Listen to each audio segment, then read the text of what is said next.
এক জঙ্গলে বাস করত অনেক পশু পাখি। সেখানে এক দুষ্টু বাঘ ছিল। সে অন্যান্য প্রাণীদের ভয় দেখিয়ে নিজের খাবার জোগাড় করত, তাই তাকে কেউই পছন্দ করত না। কতদিন হয়ে গেছে, কোনো শিকারের খোঁজ নেই। কাকে যে ভয় দেখিয়ে শিকার জোগাড় করি। এমন সময় তার সামনে দিয়ে হেঁটে যাচ্ছিল এক কুকুর। এই কুকুর, কোথায় যাচ্ছিস? এদিকে আয়। গত দুদিন ধরে কোনো শিকারের খোঁজ পাচ্ছি না। যা, গিয়ে আমার জন্য শিকার ধরে নিয়ে আয়। আর যদি আমার জন্য শিকার ধরে আনতে না পারিস, তাহলে তোকে খেয়েই আমার খিদে মেটাবো। আচ্ছা বাঘ মামা, আমি যেখান থেকে পারি তোমার জন্য খাবার খুঁজে আনবো, তুমি চিন্তা করো না। এই বলে কুকুর দুঃখী মন নিয়ে শিকারের খোঁজে বের হয় আর বাঘের জন্য একটা শিকার খুঁজে আনে। এই নাও বাঘ মামা, তুমি খাও, আমি এখন যাই তাহলে। কি ব্যাপার, বেশ কয়েকদিন হয়ে গেল, কাউকে আশেপাশে দেখছি না তো। গেল কোথায় সবাই? ঠিক সেই সময় এক শিয়াল যাচ্ছিল ওই রাস্তা দিয়ে, আর বাঘ তাকে দেখতে পেয়ে শিয়ালকে ডেকে বলে, এই শিয়াল, কোথায় যাচ্ছিস? এদিকে আয়। এই দুষ্টু বাঘটা নিশ্চয়ই শিকার আনতে বলবে। কবে যে এই দুষ্টু বাঘের হাত থেকে মুক্তি পাবো। কিরে চালাক শিয়াল, আমায় দেখে পালাচ্ছিলি যে? বেশ কয়েকদিন ধরে দেখছি জঙ্গলের কোনো পশু পাখি এদিকে ফিরছে না। শোন, আমি নিয়মিত যদি খাবার না পাই, তাহলে এক এক করে জঙ্গলের সমস্ত পশু পাখিকে খেয়ে ফেলবো। যা, এখন আমার জন্য শিকার ধরে নিয়ে আয়। এই নাও বাঘ মামা, তোমার শিকার। এবার তুমি পেট ভরে খাও। আমি তাহলে চললাম। শুনে যা তুই, সবাইকে গিয়ে জানিয়ে দিস আমি যেন নিয়মিত আমার শিকার পাই, আর না হলে আমি জঙ্গলের সবাইকে এক এক করে খেয়ে ফেলবো। তারপর শিয়ালটি সেখান থেকে চলে যায়। এইভাবে বেশ কিছুদিন কেটে যায়, কিন্তু বাঘের কাছে কোনো শিকার এসে পৌঁছয় না। বাঘ এই দেখে বড্ড রাগতে থাকে।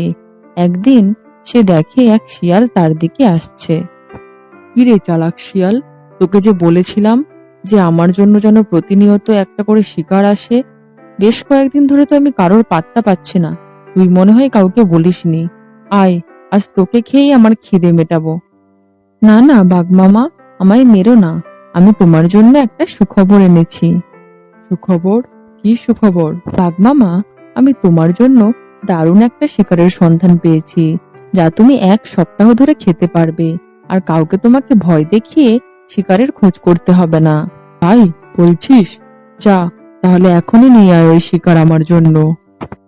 আসলে বাঘ মামা, পাশের গ্রামে এক গরুর খামার আছে। সেই খামারের একটি গরুকে এক চাষি মাঠে এসে বেঁধে দিয়ে গেছে ঘাস খাওয়ার জন্য। কিন্তু আমি তো এক ছোট্ট প্রাণী, তাই আমি তাকে আনতে পারবো না। ঠিক আছে, নিয়ে চল তাহলে আমাকে সেইখানে।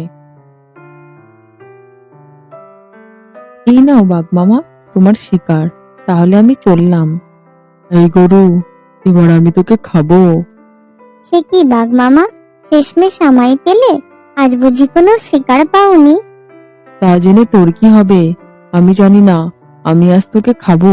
হে, তুমি আমায় খেতেই পারো, কিন্তু আমায় আজ খেলে তো তোমার লোকসান হবে বাঘ মামা। লোকসান কেন হতে যাবে রে? এই দেখো না, আমার মালিক আমাকে একটা খুঁটোয় বেঁধে দিয়ে গেছে, আর মাঠের এত ঘাস, এইটুকু ঘাস খেয়ে কি আমার পেট ভরে? আমার কোনো মাংস গজাবে? না তোমার আমাকে খেয়ে শান্তি, না আমার পেট শান্তি। তুমি বরং এক কাজ করো বাঘ মামা, আমার গলার দড়িটা খুলে দিয়ে যাও।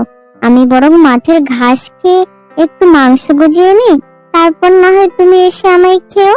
তুই ঠিকই বলেছিস। বাহ, খুব ভালো বুদ্ধি তোর। তোর মালিক বড্ড বোকা।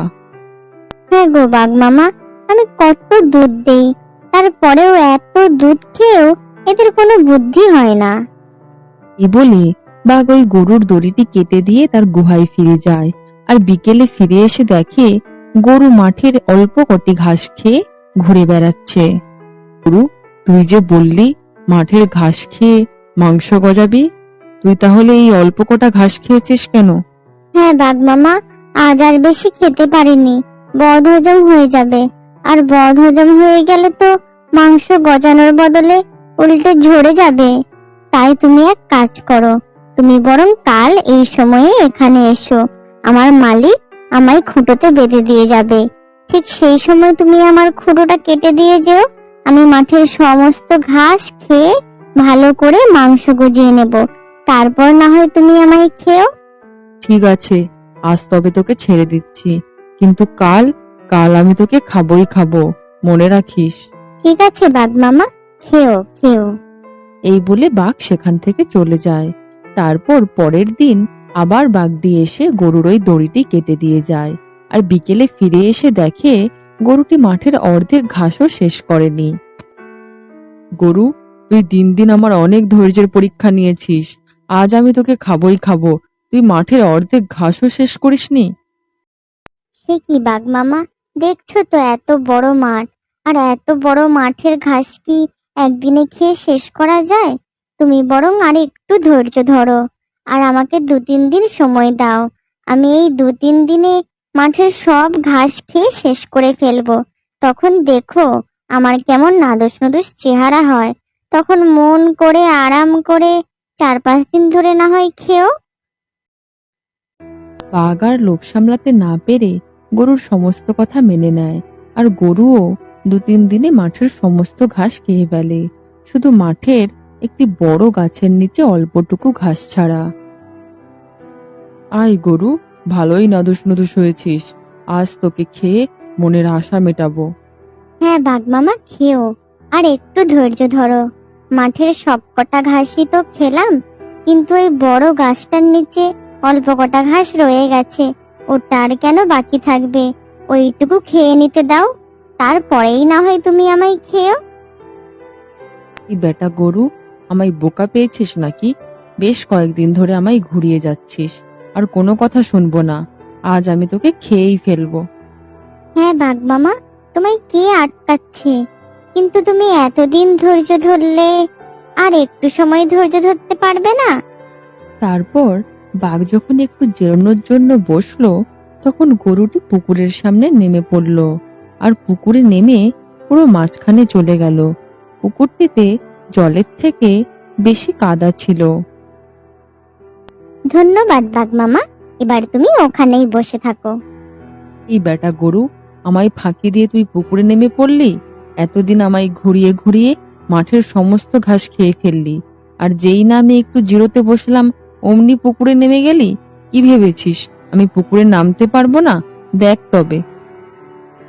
এই বলে বাঘটি পুকুরে নেমে পড়লো, কিন্তু এই কদিন না খেয়ে খেয়ে বাঘটি অনেক দুর্বল হয়ে গেছিল, তাই সে কাদায় আটকে পড়লো। ভেবেছিস গরু, পুকুরে নেমে গিয়ে তুই বেঁচে যাবি? এবার তো তুইও আমার সাথে মরবি। আর কি কোনো মালিক আছে? পাগল হয়েছিস? আমি বনের রাজা, আমার কেন মালিক থাকতে যাবে? আমি বনের পশু পাখিদের মেরে খেয়ে বেড়াই, আর আমার মালিক থাকবে? এবার তুমি পুকুরে ডুবে মরো, আর আমার মালিক এসে আমায় এখান থেকে তুলে নিয়ে যাবে।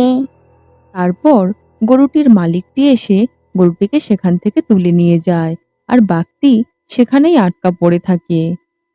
গরুর এই বুদ্ধিতে দুষ্টু বাঘ সাজা পেল।